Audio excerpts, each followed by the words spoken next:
people of YouTube. Here's a gameplay of TDM on Metro, and today I decided that people don't really care about it when I talk about the gameplay, so we're going to talk about the NBA season so far. And I'm here with my friend SnarkNation. Hello, boyos. It's your boyo, SnarkNation, just back here on my friend's channel. So yeah, let's get it started. Yeah, so what are some things that jump off the page right away when you talk about the NBA so far?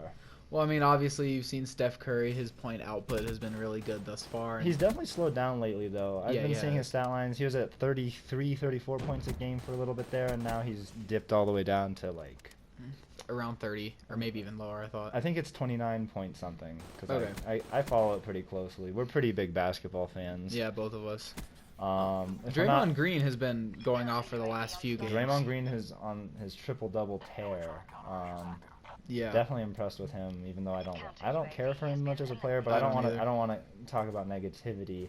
What else? Oh, something I want to talk about is the Spurs. Nobody, like, somehow this always happens with the Spurs. They're so Yeah. good.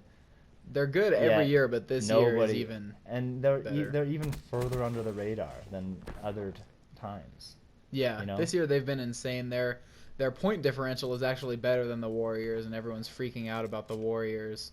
And the Spurs are actually, I think, just as good. And I think in a 7-game series, they'd actually beat the Warriors, Yeah. in my opinion. I can't be so sure about that just because Klay Thompson can rise up at any moment. Like, I know he hasn't been great so far this year, but Yeah, I he think can. he really can just flip a switch and is just going to be a lot.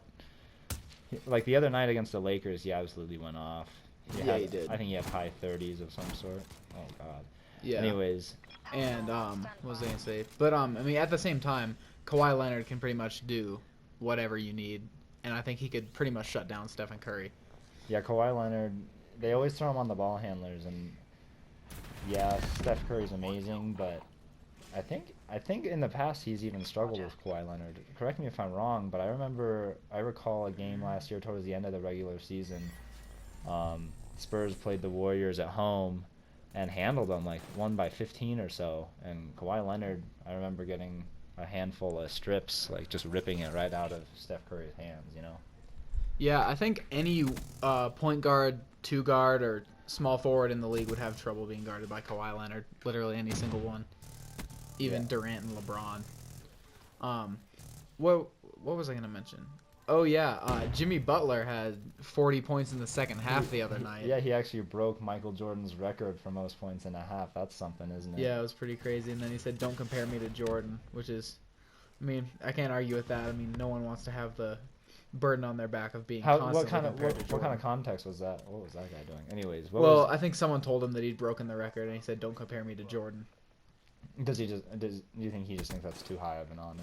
Yeah, he said, obviously, that's what we all strive for, but we're so different players and stuff like that. Yeah, that is true. But Jimmy Butler is a lot bigger, I feel like, He's- than Jordan. Yeah, he's bulkier. He's not as fast, but.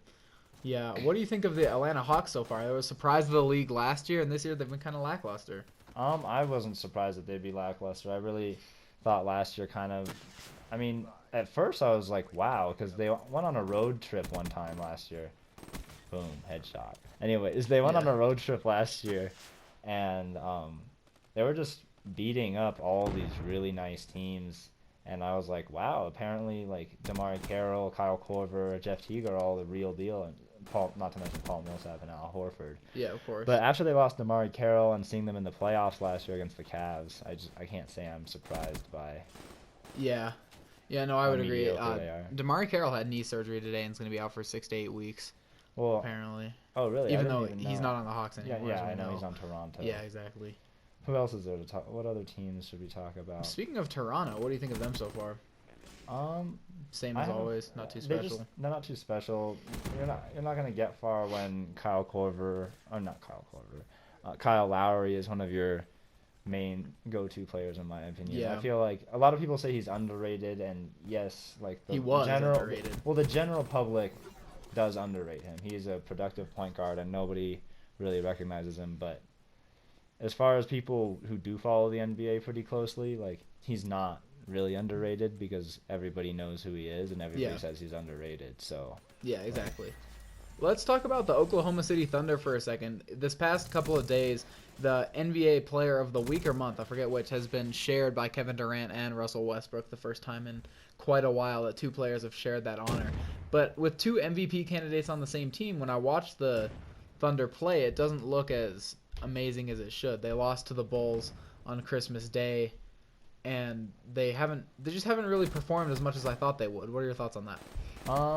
The Thunder are a really interesting thing because if they're the type of team that can lose to anybody any night and beat anybody any night, you know? Yeah, yeah. Because I they have definitely agree. so much talent. They have probably they have more talent on their roster than any other team Yeah, in the NBA probably, but maybe I don't even think ever. I don't think they can really use it. Yeah, no, I would agree with you there. I think the reason they can beat anyone any night is obviously because Kevin Durant and Russell Westbrook both have the capacity to just go off and score 40 a game. But at the same time, if they don't score, if they don't combine for probably 50 to 60 points, the Thunder are just going to lose. No, yeah, they just They're the entire offense of the Thunder. yeah, and I think the coaching philosophy, at least when Scott Brooks was still in, was for everybody to just be aggressive, and that's good and all. That they're just encouraging that because obviously it encourages really good output from Durant and Westbrook. Yeah. But overall, it's not good for the role players on the team because they just kind of take a back seat to Durant and Westbrook way too easily. But really, they need everyone to get going. Yeah, they really do. I mean, a team like that, I mean, you'll obviously make the playoffs when you have two MVP candidates or whatever, but you're not going to end up in the NBA Finals if you survive off two players for offense, and that's Yeah. it. I mean, Yeah. we saw what happened in the 2012 Finals against LeBron and the Heat. So, Yeah, anyways, it'll be interesting to see how the season goes for the rest of the year. Right now it's January, but the final score on this gameplay was 34-6. Nice amount of kills for a TDM match, if I may say so myself. before we end this video, who's your pick for the finals? Um, I have to go Warriors right now just because of the consistency they're showing. And people say they're so healthy, but they have been that like Harrison Barnes has been out for a while, and Yeah, Klay Steph Thompson Curry's was been in out and for a couple of games And so, recently, yeah, too. so I don't think they're even as healthy as everybody thinks they've been. They're just good. Like they're just that good. My finals pick right now is the Cleveland Cavaliers. I think there will be some sort of upset in the West over the Warriors, and I think the Cavs will end up taking it all for LeBron's first title in Cleveland. Even though I'm not a LeBron fan, I do think that's what's going to end up happening. So, yeah, anything else you wanted to say before we wrap this up? No, that's it. Anyways, guys, I don't really know what to talk about during these commentaries, so I'm just kind of throwing out content like this. If you like this NBA commentary over Black Ops gameplay, it doesn't necessarily go well together, but leave a comment, leave a like, maybe subscribe if you like the video enough, and yeah, goodbye, everyone. Thanks for watching. We'll see you guys soon.